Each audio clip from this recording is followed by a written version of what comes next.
Hola chicos, bienvenidos a esta sesión de El NEC. En el día de hoy estaremos hablando específicamente de cómo crear una cultura operativa dentro de sus entidades locales. Me presento, mi nombre es Gaby, soy la CDPO West para la generación 25-26 y pues justamente por mi cargo hoy seré la encargada de darles esta sesión. Listo, entonces empezamos. Tenemos que empezar, como dicen por ahí, por el inicio y entender cuál es ese punto de partida. El punto de partida es nuestro core como organización. Si recordamos cuál es nuestro core, es justamente los intercambios. Nosotros, a diferencia de cualquier otra organización, desarrollamos el liderazgo e impactamos vidas a través de los intercambios que nosotros promovemos dentro de nuestros programas. Por eso es súper importante que cada miembro, independientemente del rol, independientemente del área, pueda conectar con ese propósito que nosotros tenemos como organización y que nos diferencia de cualquier otra organización en el mundo. Por eso es extremadamente importante crear una cultura operativa que garantice que cada compromiso efectivamente se convierta en un impacto real, porque al final ahí es cuando estaremos cumpliendo lo que nosotros nos proponemos como organización. Sin embargo, ese impacto no solo sucede con ideas, con planes. A nosotros los ISECO nos encanta planear, nos encanta pensar en estrategias nuevas, nos encanta, digamos, aplicar un montón de cosas, pero el impacto solamente va a pasar cuando ejecutamos las cosas. Es decir, que de nada sirve, evidentemente, que nos pongamos a planear hacer un montón de cambios y al final no los vamos a estar implementando con la constancia que lo requiere. Ahí es cuando hay un problema silencioso y es que el 80% de los problemas operativos, chicos, no vienen por falta de estrategia, sino que vienen por falta de ejecución constante. A veces empezamos a implementar un nuevo cambio y después lo dejamos tirado, o ni siquiera empezamos a implementar las cosas por distintos factores. En ese sentido, ahí es cuando empieza a caerse en una entidad que no tiene una cultura operativa. ¿Qué pasa cuando se tiene una cultura operativa? Primero, las oportunidades se pierden, los leads en el caso del Youth Corner se empiezan a enfriar, los partners empiezan a perder la confianza de trabajar con nosotros y pues al final, y lo peor es que el impacto se retrasa o incluso nunca llega. Entonces ahí es cuando empezamos a fallar nosotros como organización en nuestro propósito que tenemos al fin y al cabo. Ahora, ¿qué es realmente un cumplimiento operativo? La definición tal cual nos dice que es la capacidad de una organización para alinear, ejecutar y dar seguimiento a sus procesos y compromisos, asegurando que se cumplan los estándares acordados de forma consistente, no dependiente de la motivación individual. ¿Eso qué quiere decir? Básicamente que es supremamente importante que nosotros como líderes de operaciones o incluso de cualquier área de una entidad podamos garantizar que se ejecuten cada uno de los procesos que tenemos que llevar a cabo en nuestras áreas. Asimismo, el tema de la motivación individual es supremamente importante porque no debería depender que se hagan las cosas si yo me siento bien hoy como líder o si llego yo nueva como líder y después llega otro líder y entonces ya se dejan de hacer las cosas. No. El cumplimiento operativo y la cultura operativa de UNELSI se construye con el tiempo garantizando tener procesos estructurados que duren en el tiempo y permitan pues llevar a cabo los procesos de una manera muchísimo más eficiente. Entonces, ¿cuáles son esas claves? Primero, preventivo, es decir, anticipar los problemas antes de que ocurran. Si ya yo sé que este tipo de riesgo puede pasar comúnmente, ¿cómo yo me anticipo a eso? ¿Qué tipo de manual, qué tipo de estrategia puedo hacer? Y así, pues, evitar que ocurra una y las demás veces que pudiese ocurrir. Segundo, y súper importante, ser consistente. Eso no debería depender, como dije anteriormente, del humor de la persona, de la motivación del día. Entonces un día cumple, el otro día no. Eso pues no hace parte de lo que viene siendo la clave de un cumplimiento operativo, una cultura operativa. Y tercero, pero no por eso menos importante, visible.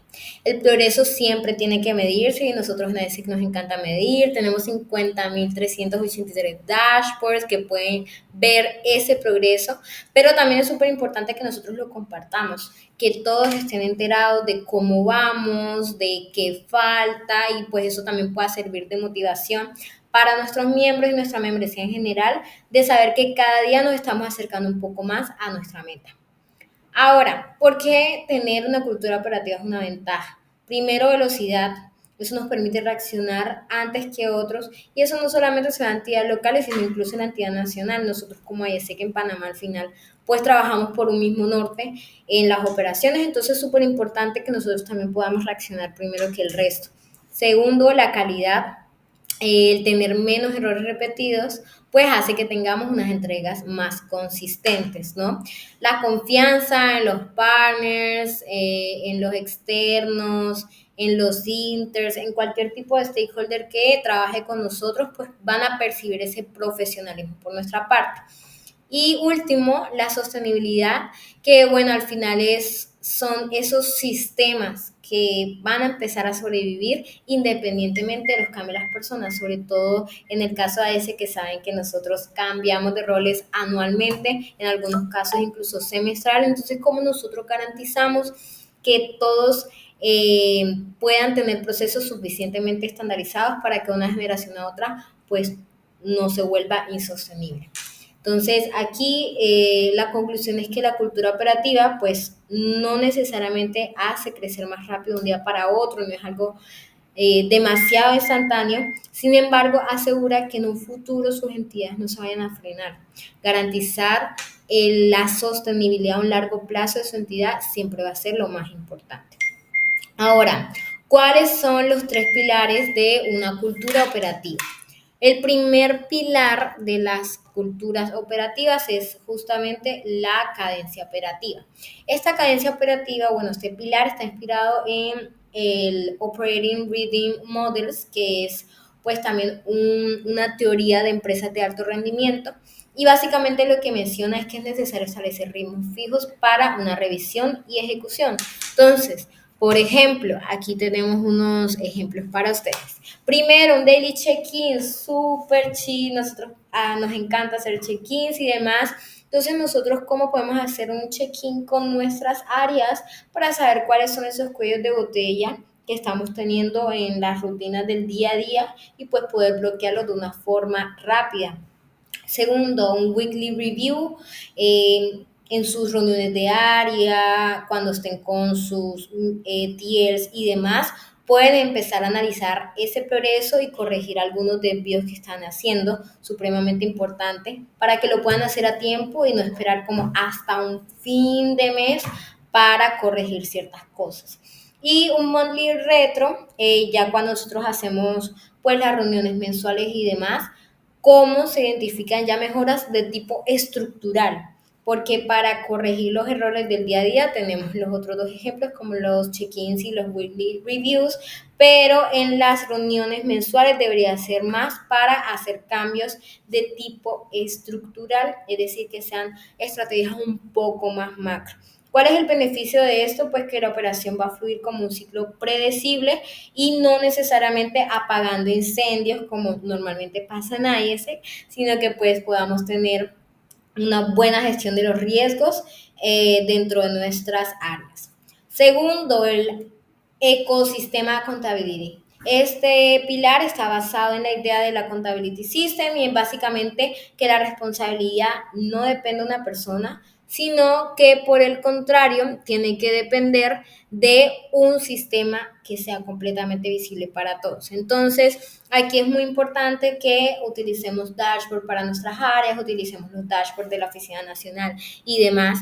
Y aquí pues algunas herramientas que les recomiendo son los tableros de Kanban que sean obviamente compartidos con todo el equipo, trackers que sean visibles para toda la entidad local, incluso por ejemplo cuando yo era el CP me encantaba tener un track de todas las metas, de todo el ERSI para saber hacia dónde estábamos yendo y que eso también se compartiera no solamente con los VPs, sino con la membresía.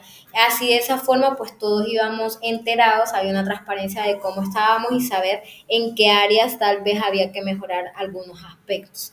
Y también tenemos el tema de los checklists que estén integrados a un flujo de trabajo, entonces entender qué debe estar pasando en cada una de las áreas y que a partir de eso se vayan designando las tareas, que para eso pues también tenemos algunas herramientas como la productividad, que permiten ir colocando tareas de una semana a otra. ¿Cuál es el efecto de esto? Bueno, va a haber una presión, pero una presión positiva.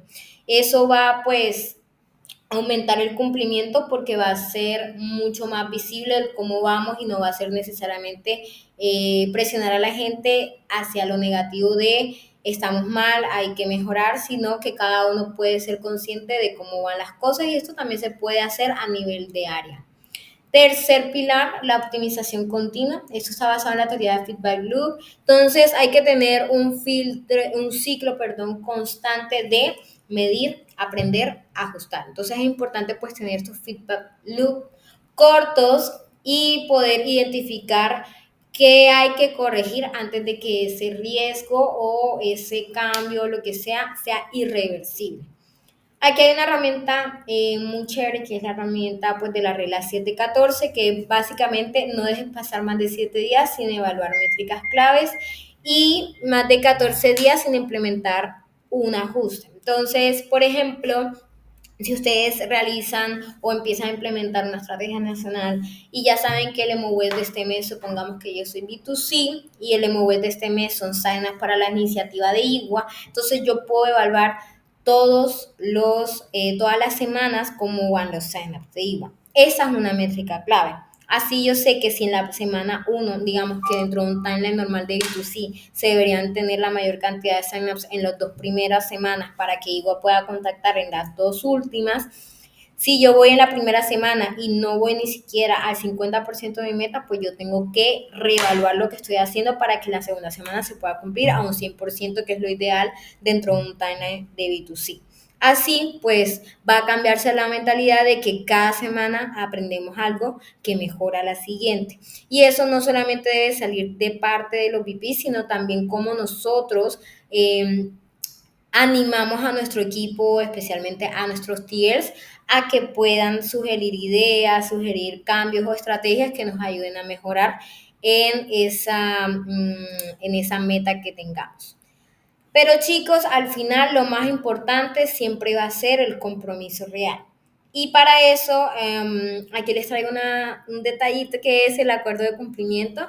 Eso es básicamente una teoría que se llama Team Psychological Contracts y es básicamente nosotros hacer un contrato psicológico con nuestro equipo y pues ese contrato psicológico es ese conjunto de expectativas que nosotros alineamos con ellos para guiar esa colaboración que vamos a tener como un área en sí. Entonces, ¿cuáles son los pasos para crear este acuerdo de cumplimiento? No es ponerlos a firmar un acuerdo de entendimiento, no es ponerlos a firmar nada de eso, sino básicamente primero tener un propósito compartido, es decir, que todos entiendan cómo ese proceso conecta con el impacto.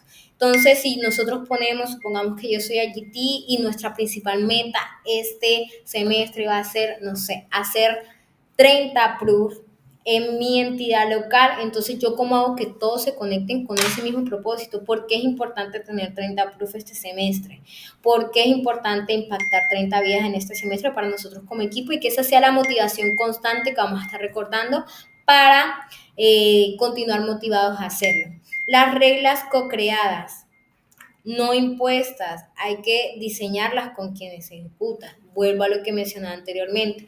¿Cómo involucramos a todo el equipo en las reglas? Cuando nosotros creamos una regla y estamos de acuerdo con ellas, seguramente va a ser muchísimo, muchísimo más fácil nosotros como líderes que las personas lo implementen. Obviamente, si a mí me imponen una regla, pues seguramente no me voy a sentir tan conectada con ella, ni hice parte de la construcción, solamente lo voy a sentir como una imposición y seguramente no la voy a querer cumplir. Y tercero, los sistemas de reforzamiento. Entonces, es súper, súper importante que siempre reconozcamos a nuestros equipos, aún así sean, digamos, avances pequeños, son avances que nos llegan a la meta. Entonces, ¿cómo hacemos sistemas de reconocimiento que puedan tener a las personas muchísimo más motivadas con lo que hacen día a día y que eso también sepan que ellos están colaborando de una forma muy importante a la meta final del equipo? Pero asimismo, por el otro lado, es importante que hayan consecuencias claras. ¿Qué pasa si la persona no cumple? Es decir, tú estuviste en la construcción, este fue el propósito, estas fueron nuestras reglas, ¿por qué no lo estás cumpliendo? Entonces, también con ellos va a ser importante que puedan definir cuáles van a ser las consecuencias dentro de las reglas y que cuando alguien incumpla alguna de esas reglas, pues tenga unas consecuencias que ya hayan obviamente compartido y creado con el equipo. Al final, el liderazgo debe ser un catalizador, chicos, más allá de tener metas, más allá de poner a la gente a hacer tracks y todas estas cosas, realmente vamos a crear una cultura operativa donde entendamos que el liderazgo tiene que ser transformador, tiene que ser un catalizador, tiene que ser un motivante y tiene que ser inspiracional para todos los equipos que nosotros manejamos. Así hay que, obviamente, empezar a liderar con el ejemplo.